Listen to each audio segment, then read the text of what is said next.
এই যমুনা নদী পার করে ভগবান শ্রীকৃষ্ণের বাবা ভগবান শ্রীকৃষ্ণকে মাথায় করে এই গোকুলে নিয়ে এসেছেন। আপনারা দর্শন করছেন সেই গোকুল ধাম, যেখানে ভগবান শ্রীকৃষ্ণ যশোদা মায়ের কাছে এই ছোট্ট বেলায় একদম নবজাত শিশুকে তিনি তার এই বুকের মধ্যে রেখেছিলেন। ভগবান শ্রীকৃষ্ণ তার মাকে, তার যে মায়ের গর্ভে তিনি জন্মগ্রহণ করেছিলেন, সেই মাকে তিনি ফেলে এই গোকুলে ঠিক জন্মের পরে তিনি চলে এসেছিলেন।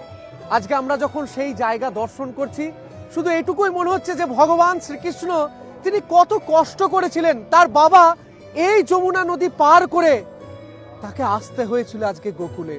বর্তমানে যমুনা নদীর হাল দেখছি আর মনে হচ্ছে আমরা যে যমুনাকে মা বলি, যেই যমুনাকে আমরা পুজো করি, সেই যমুনার আজও অবস্থা এরকম। এই যে যমুনা নদীটা দেখতে পাচ্ছেন যা অবস্থা, এটার এবার পরিবর্তন।